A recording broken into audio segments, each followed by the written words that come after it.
বন্ধুরা, গোবিন্দের কৃপায় সকলে কুশলেই আছেন। আমার ব্লগটা আমি এই যে সকাল থেকে স্টার্ট করছি। এই যে আমার গোপুসোনাকে দর্শন করুন। গোপুসোনা আমার স্নান করা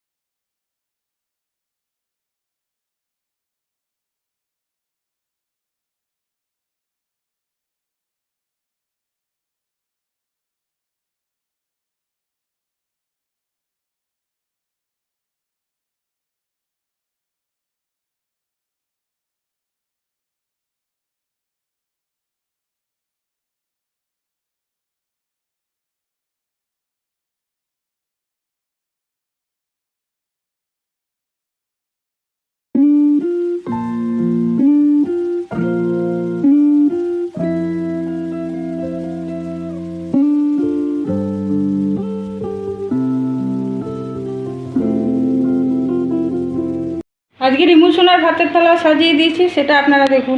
মা বলছে একটু পরে খাবো, তার জন্য মাকে দিলাম না এখন। এই যে ঝিঙে আলু পোস্ত, বেগুন ভাজা সব দিয়েছি একটু একটু করে, খেতে হবে, না খেলে হবে না। এই যে শাক ভাজা, পেঁপে দিয়ে ডাল, আর এই যে মাছের কালিয়া করে দিয়েছি। ওর বাবাকে তো একটা ভাজা দিয়ে দিয়েছিলাম আপনার, কালিয়াটা তখন হয়নি, আর ভাজা খেতেই ভালোবাসে। এই মঙ্গলবার নিরামিষ, তাও মাছ করেছি ওর জন্য। ও বলছে আলু ভাজা খাবো না, তার জন্য মাছ করে দিলাম। ওর বাবা আর ও খাবে, আমি আর মা নিরামিষ খাবো। ঠিক আছে, আপনারাও খাওয়া দাওয়া করুন, কেমন পরে কথা বলবো। বক্সগুলো আপনার পরিষ্কার করলাম, এগুলো তো নোংরা হয়ে গেছিলো কতজন। চিমনি আছে, তাও মানে তেল পড়েনি, এরকম আর কি ধুলো ধুলো হয়েছে আর কি। এই যে এগুলো পরিষ্কার করলাম, নিচেগুলো আপনার খুব নোংরা হয়। এই যে ওয়াশিং মেশিনটা পরিষ্কার করলাম।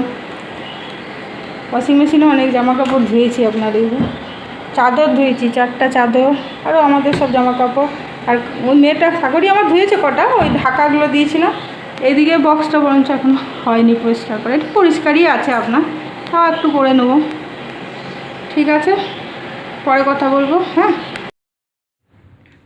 আর 2 দিন ধরে তো আপনার ঝাড়া মোছা করছি, সেজন্য টিফিনও করতে পারিনি। ওর বাবা আপনার 2 দিনই টিফিন নিয়ে এসছে, আর মানে ধুলো গায়ে সেই টিফিন, বাইরের টিফিনই আর কি খেতে হচ্ছিলো, কিছু করার নেই। আর ইডলি পরোটা সবই নিয়ে এসছে আপনার। আর রান্না তো ওই দেখতেই পেয়েছেন কি রান্না করেছি, রান্নাও ঠিকমতো হয়নি। তো আজকেই শেষ আপনার, কালকে তো আমরা মহালয়া, তো সেজন্য আর করবো না ঝাড়া মোছা, আজকেই হলো। আর মহালয়ার অগ্রিম শুভেচ্ছা, ভালোবাসা, অভিনন্দন রইল আপনাদের। আমি ব্লগটা এখানেই শেষ করছি। যে ভালো থাকবেন, সুস্থ থাকবেন, আর যদি ভালো লাগে তাহলে অবশ্যই একটা লাইক করে দেবেন, কেমন। হরে কৃষ্ণ।